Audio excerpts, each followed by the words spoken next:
नमस्कार, मैं डॉक्टर सत्यवीर सिंह, सहायक आचार्य हिंदी, राजकीय महाविद्यालय कोटपूतली। प्रिय विद्यार्थियों, आज के हमारे व्याख्यान का शीर्षक है आचार्य रामचंद्र शुक्ल, व्यक्तित्व और कृतित्व। यह हमारे बीए पाठ तृतीय हिंदी साहित्य द्वितीय प्रश्न पत्र के लिए उपयोगी है।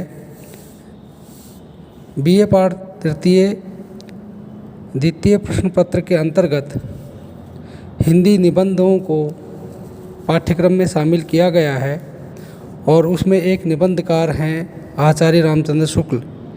आचार्य रामचंद्र शुक्ल जी का निबंध क्रोध हमारे पाठ्यक्रम में शामिल है और ये ज़रूरी हो जाता है कि हम उस निबंध को समझें, उसमें प्रवेश करें और उसकी समीक्षा करें, उसका विवेचन विश्लेषण करें। उससे पूर्व उस लेखक निबंधकार के बारे में, पृष्ठभूमि के बारे में, उनके व्यक्तित्व और कृतित्व के बारे में अवश्य अध्ययन कर लेना लाजमी है। उस श्रृंखला में आचार्य रामचंद्र शुक्ल जी के व्यक्तित्व और कृतित्व पर संक्षेप में मैं आपके सामने इस व्याख्यान को प्रस्तुत करना चाहता हूँ। प्रिय विद्यार्थियों, आचार्य रामचंद्र शुक्ल जी का जन्म 1884 में हुआ उत्तर प्रदेश के बस्ती जिले के अगोना नाम के गांव में। वे शुरू में अध्ययन करने के पश्चात सरकारी सेवा में कुछ समय के लिए गए, परंतु वहां उनका मन रुचा नहीं और फिर बाद में भारतेंदु मंडल के महत्वपूर्ण शिखर लेखक बद्री नारायण चौधरी प्रेम घन जी के संपर्क में आने के पश्चात उनकी प्रेरणा से शुक्ल जी साहित्य सेवा में अपना ध्यान लगाया, यानी कि उन्होंने अपना रास्ता बदला और साहित्य की तरफ वो उन्मुख हो गए। उनका पहला निबंध लेख था भारत और वसंत। ये 1896-97 में आनंद कादम्बनी, जिसके संपादक प्रेम घन जी हुआ करते थे, उस पत्रिका में प्रकाशित हुआ और उसके बाद जो सिलसिला शुरू होता है वह हमारे सामने है। हम देख सकते हैं कि हिंदी साहित्य में रामचंद्र शुक्ल जी का अवदान कितना महत्वपूर्ण है।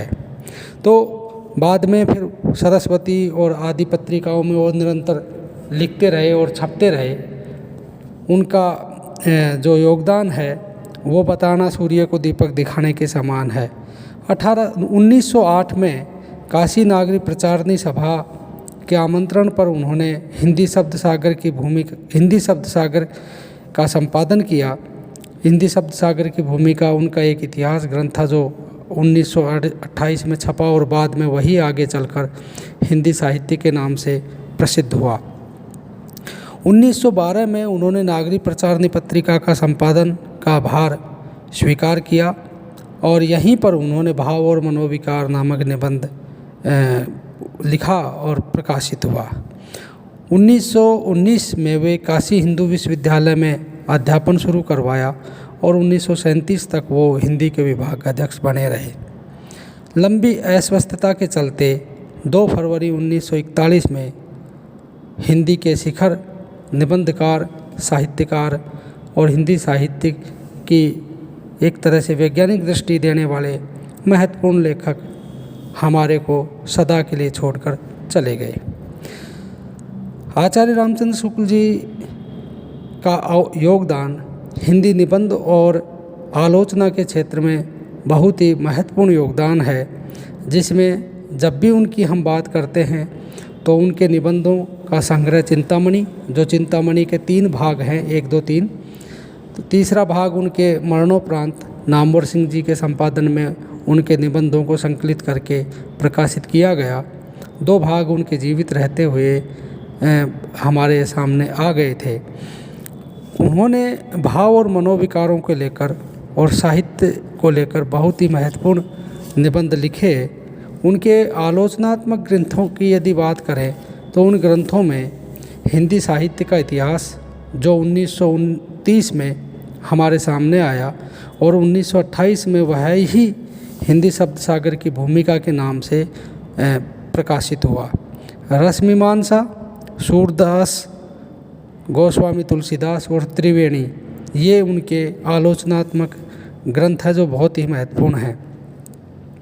यदि उनके संपादित ग्रंथों की बात की जाए तो जायसी ग्रंथावली, भ्रमरगीत सार, तुलसी ग्रंथावली और कुसुम संग्रह ये उनके महत्वपूर्ण संपादित ग्रंथ हैं। यदि अनुवाद संग्रह की बात की जाए, उन्होंने हिंदी से अंग्रेजी, अंग्रेजी से हिंदी अनुवाद भी बहुत किए और उनके अनुवाद बहुत ही महत्वपूर्ण ख्याति प्राप्त की है। लाइट ऑफ एशिया का उन्होंने अनुवाद ब्रज भाषा में बुद्ध चरित शीर्षक से किया। निबंध संग्रह अभी मैंने आपको बताया कि चिंतामणि भाग 1, 2, 3 के नाम से महत्वपूर्ण उनके निबंध संग्रह रहे हैं और यही चिंतामणि को आगे चलकर इसी को मंगला पारितोषिक पुरस्कार से पुरस्कृत किया गया, सम्मानित किया गया। तो आप सुन रहे थे और समझ रहे थे आचार्य रामचंद्र शुक्ल जी का व्यक्तित्व और कृतित्व। धन्यवाद।